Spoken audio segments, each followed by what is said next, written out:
Alrighty, let's talk lifestyle. When working with a new client, I always start here first, and the reason behind that is very simple. I start here because making changes in the way we eat, train, and move in order to build muscle or lose fat will result in stress to our body. We then want our body to adapt to that stress by dropping the fat or gaining the muscle. You get the point. And this is why getting your lifestyle right is so important, because in order for our bodies to be able to adapt optimally to all this stress, we need it to be in the best condition as possible in order for us to get the best results as possible. Think of yourself like a beautiful flower. Let's say your goal is to grow big and have big ass colorful leaves. The first three things you would ensure would be, am I getting nutrient dense soil? Am I getting the right amount of water? And am I getting enough sunlight, right? Well, this is exactly how I work with my clients. Because before I start working on putting my clients into a calorie deficit or putting their body under the stress that comes with a training plan, I want to make sure that my client's body is going to respond to all that stress in the best way possible, which is why I first focus on making the following happen. One is water. And before you close this video, I want to throw a statistic at you, which is studies have shown that just a 2% dehydration status can lead to 20% decrease in performance.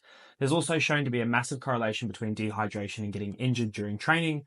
And on top of that, there's also all the other benefits you've probably heard of before, which is your mood, feeling less hungry when dieting, healthy joints, better toilet time, and even better sleep quality. Two is sleep. Sleep plays a massive role in regulating our hormones, especially leptin and ghrelin, which are the two main hormones that influence our appetite. Think of it this way. Ever wondered why you always seem to make the worst possible food choices when you're tired and grumpy? It's not a coincidence. Three is sunlight. Sunlight produces vitamin D, which is near impossible to get through diet alone. Vitamin D helps support bone health, our immunity, and just like sleep, plays a big part in regulating our mood, which can then influence the decisions we then make with food. So if possible, get out in the sun, and if you can't, then maybe consider a vitamin D supplement. Four is stress. Now, some forms of stress, as you probably know, are unavoidable. What I encourage my clients to do, though, is audit all the stress that's in their life and then decide what stress needs to be there and what stress can just fuck right off. Reason being is that stress elevates a hormone in our body called cortisol, and cortisol can negatively influence our food cravings, your body's ability to recover and build muscle, as well as how your body stores fat, and that's only the start. Five, smoking, drinking, and drugs. Now, pretty much everything I've just mentioned in terms of hormonal health, mood, appetite, and recovery, you name it, is affected by these three things. So I won't waste your time on this one too much. And that just about covers it, pretty much.